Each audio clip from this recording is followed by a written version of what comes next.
मतलब का रिश्ता, दिल छूने वाली कहानी, हार्ट टचिंग स्टोरी।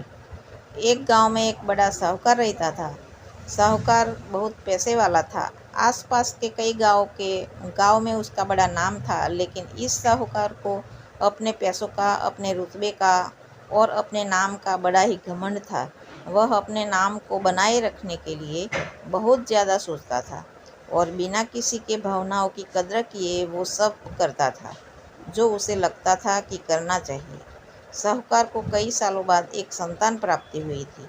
साहूकार ने अपने इस खुशी को मनाने के लिए अपने घर पर एक बहुत बड़ा कार्यक्रम रखा, जिसमें उसने आसपास के कई गांवों के सभी श्रीमंत लोगों को और सिर्फ ऐसे रिश्तेदारों को जो पैसे वाले थे उसको बुलाया था। पास के ही गांव में साहूकार की खुद की सगी बहन भी रहती थी। क्योंकि इन दिनों उनकी आर्थिक परिस्थिति कुछ अच्छी नहीं थी, इसलिए उसने अपनी बहन को तक इस कार्यक्रम के लिए नहीं बुलाया। साहूकार ने जिस कार्यक्रम का आयोजन किया था वह इतना भव्य था और इसके अलावा इसमें इतने प्रसिद्ध और श्रीमंत लोग आने वाले थे कि इस कार्यक्रम की चर्चाएं हर गांव में होने लगी। यह खबर उस साहूकार की बहन तक भी पहुंच गई। बहन को यह जानकर बहुत ज़्यादा खुशी हुई कि इतने सालों बाद उसके भाई को आखिरकार संतान सुख प्राप्त हो ही गया। बहन ने सोचा कि भाई गलती से उसे इस बारे में बताना भूल गया होगा और अपनों को भला कोई न्योता देता है। भोली बहन ने अपने भाई के यहाँ उस कार्यक्रम में जाने की तैयारियां शुरू कर दी। जिस दिन वह कार्यक्रम था, उस दिन बहन सुबह सुबह ही अपने भाई के घर जाने के लिए निकल पड़ी। रास्ते में अपने पुराने मैले कपड़े देख उसे ख्याल आया कि अगर किसी और के घर जाना होता तो मैं ऐसे कपड़ों में जाने की सोचती भी नहीं, लेकिन मैं तो मेरे अपने घर, मेरे मायके जा रही हूँ। वहाँ मुझे ये सब सोचने की कोई ज़रूरत नहीं है। जैसे ही वह अपने मायके पहुँची, वहाँ का भव्य आयोजन देखकर वह बहुत खुश हो गई और उसे अपने भाई पर बहुत गर्व हुआ। वहाँ पर वह जल्दी से जल्दी अपने भाई को मिलकर उसकी खुशी में शामिल होना चाहती थी। वह तुरंत सीढ़ियाँ चढ़कर घर के अंदर प्रवेश कर गई। उसने देखा कि उसका भाई मेहमान के तौर पर आए सभी धनाढ्य और नामी लोगों को स्वागत करने में व्यस्त है। बहन जैसे ही अपने भाई की तरफ उससे मिलने के लिए बढ़ी, उसके भाई की नज़र उस पर पड़ गई और अपनी बहन को ऐसे मैले पुराने कपड़े में देखकर भाई ने उसे मिलना तो दूर, बल्कि तुरंत बहाना बनाकर वहाँ से निकल गया। बहन ने सोचा, इतने लोगों में बेचारा अकेला भाई क्या क्या करे। ज़रूर उसे कुछ काम याद आ गया होगा, इसलिए वहाँ से चला गया होगा। बहन बाद में अपनी भाभी से मिलने गई। भाभी ने उसका स्वागत किया और उसे खाना खाने के लिए आग्रह किया। बहन ने सोचा, ठीक है, पहले खाना खा लेती हूँ, फिर बाद में आराम से भाई से मिल लूँगी। बहन खाना खाने के लिए पंगल में बैठी। साहूकार भाई ने देखा कि अपने सभी धनवान मेहमानों के बीच उसकी गरीब बहन बैठी हुई। सभी कीमती पोशाक पहने लोगों के बीच उसकी बहन जो पुराने मैले कपड़े पहनकर बैठी थी, यह साहूकार से देखा नहीं गया। उसने अपनी बहन को अपने पास बुलवाया, भला बुरा सुनाया और वहाँ से जाने के लिए बोला। बहन ने अपने सपने में भी नहीं सोचा था कि उसके साथ कभी ऐसा व्यवहार भी हो सकता है, और वह भी उसके खुद के मायके में। अपना अपमान होने के बाद बहन तुरंत अपने घर ससुराल जाने के लिए चल पड़ी। बहन इस बात को पचा ही नहीं पा रही थी। कि उसके अपने भाई ने उसके साथ इतना बुरा व्यवहार किया। उसकी आंखों से आंसू नहीं थम रहे थे। रास्ते में उसे अपनी पुरानी दोस्त मिली। उस दोस्त ने उसे रोने का कारण पूछा। हालांकि बहन उसे कुछ भी नहीं बताना चाहती थी, लेकिन दोस्त के बार बार पूछने पर उसने उसके साथ हुई सारी घटना उसे बता दी। उसकी दोस्त एक समझदार महिला थी और काफ़ी प्रैक्टिकल सोचने वाली थी।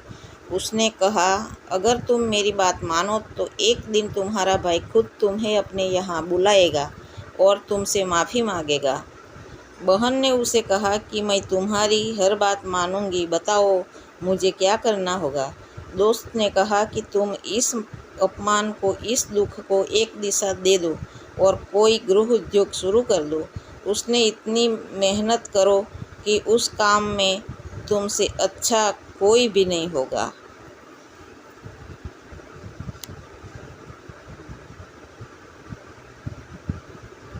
बहन को अपने दोस्त की बात सही लगी।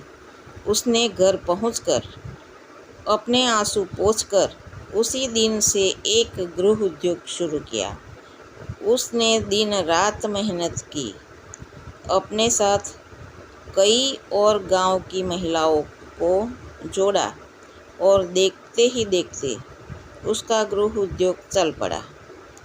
कुछ ही सालों में आसपास के 50 गांव में उसका नाम और रुतबा काफ़ी बढ़ गया और अब वह पैसों के मामले में अपने भाई से भी ज़्यादा बड़ी बन गई। भाई को भी जब यह पता चला कि उसकी बहन इतनी श्रीमंत हो गई है, तो उसने सोचा कि एक बार उससे मिलकर आया जाए। वह जब अपने बहन को उसके घर मिलने पहुंचा, तो बहन ने उसका किसी राजा महाराजा की तरह स्वागत किया। उसके पसंद आया खाना खिलाया। बहन का ऐसा व्यवहार देखकर भाई को अपनी पिछली गलती का एहसास हुआ, इसलिए उसने अपनी बहन को अपने घर होने वाली पूजा के लिए आमंत्रित किया। कुछ ही दिनों बाद बहन अपने भाई के यहाँ उस पूजा के लिए पहुँच गई। जैसे ही बहन अपने भाई के घर पहुँची, उसका भाई उससे स्वागत करने के लिए दरवाजे में ही खड़ा था। बहन अपने महंगी साड़ी में आई थी। उसने बहुत कीमती साड़ी और उसके भी ज़्यादा कीमती गहने दागिने पहन कर आई थी। बहन का ऐसा ठाठ बाट देखकर सिर्फ भाई नहीं बल्कि उसका पूरा गांव दंग रह गया। भाई दौड़ कर आया और बहन की गाड़ी का दरवाज़ा खोलकर उसे बाहर आने के लिए कहा और बड़े प्यार से उसे पूजा का प्रसाद ग्रहण करने के लिए बुलाया।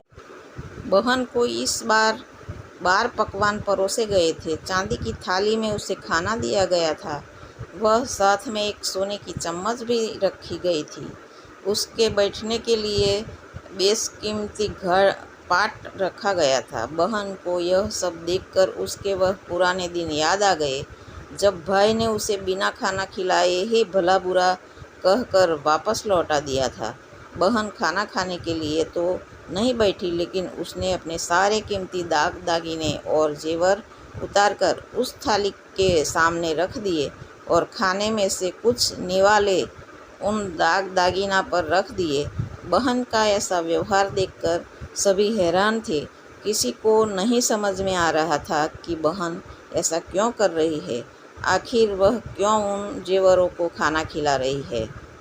जब सभी ने उससे पूछा कि वह क्यों ऐसा कर रही है, तब बहन ने सबके सामने बताया कि आज जो उसका इतना मान सम्मान हो रहा है, वह दरअसल उसका नहीं, उसके इन्हीं कीमती दागिनों और कपड़ों का हो रहा है। क्योंकि मैं तो अभी भी वही पुरानी साहूकार की बहन ही हूँ। अगर कुछ बदला है तो वह मेरी परिस्थिति है, मेरे कपड़े और गहने हैं। भाई ने अपनी गलती का एहसास होने पर इस बार अपनी बहन के पैर पकड़कर माफ़ी मांगी। बहन, जो पहले भी अपने भाई से निस्वार्थ प्रेम करती थी, उसने अपने भाई को माफ़ कर दिया और उसे गले भी लगा लिया। दोस्तों, पैसे सिर्फ हमारे जीवन को सरल बनाने के लिए है, जबकि रिश्ते जीवन में मिले किसी वरदान की तरह है। अगर उन्हें सच्चे मन से और निस्वार्थ भाव से निभाए जाए, पैसे खर्च हो जाए तो आप बाद में भी कमा सकते हैं, मगर रिश्ते खर्च हो जाए मगर टूट जाए तो दुनिया का सारा धन भी आपको उन्हें वापस नहीं दिला सकता है।